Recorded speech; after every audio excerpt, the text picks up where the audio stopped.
দুই জেলায় বিরোধী দলের জয়ী প্রার্থীকে দলবদলের চাপ দেওয়ার অভিযোগ উঠল শাসক দলের বিরুদ্ধে। দক্ষিণ চব্বিশ পরগনার পাথর প্রতিমা পঞ্চায়েত সমিতি থেকে কংগ্রেসের টিকিটে জিতেছেন দুলাল মণ্ডল। ফল ঘোষণার পরের দিনই দুলাল সহ 4 জনকে খুনের চেষ্টা সহ একাধিক অভিযোগে গ্রেফতার করে পুলিশ। রাত্রি 2টোর সময় আমাদের বাড়িতে গিয়ে হঠাৎ করে আমার ভাইকে এবং আমাদের জেতা ক্যান্ডিডেট দুলাল মণ্ডলকে বাড়ি থেকে তুলে নিয়ে আসা হয়। শাসক দল এবং পাথর থানার পুলিশকে রেখেই ওখানে একটা মিটিং করে এবং আমাদের এই জেতা ক্যান্ডিডেট সহ 3 জনকে প্রেসারকেট করতে থাকা হয় তৃণমূল দলে যোগ দেওয়ার জন্য। কংগ্রেসের অভিযোগ, জয়ের পর দলবদলের জন্য চাপ দেয় তৃণমূল। রাজি না হওয়ায় মিথ্যে মামলায় ফাঁসানো হয়েছে। হুমকি সুরে বলা হয়েছে, তোমাদের শিক্ষা দেব, তোমরা চলো থানায়। পঞ্চায়েত সমিতির সদস্য হিসাবে জেতার পরে তার রাজনৈতিক প্রতিহিংসা চরিতার্থ করতে আজকের এই সমস্ত ঘটনাগুলো ঘটানো হচ্ছে।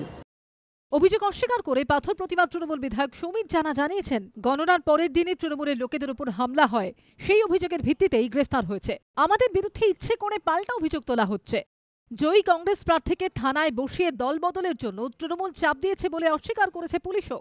অন্যদিকে পূর্ব মেদিনীপুরের পটাশপুর থানার খাড় এলাকায় রবিবার বিজেপি ও তৃণমূল সংঘর্ষ হয়। দুপক্ষের আহত 3, আহতরা ভর্তি এগরা সুপার স্পেশালিটি হাসপাতালে। বিজেপির অভিযোগ, গ্রাম পঞ্চায়েতে তাদের দলের জয়ী প্রার্থীকে তৃণমূল দল বদলের চাপ দিলে গন্ডগোলের সূত্রপাত।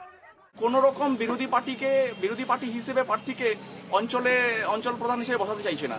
তো সেই জায়গায় ওই প্রধানকে টাকা দিয়ে কেনার চেষ্টা হয়েছিল, পারেনি।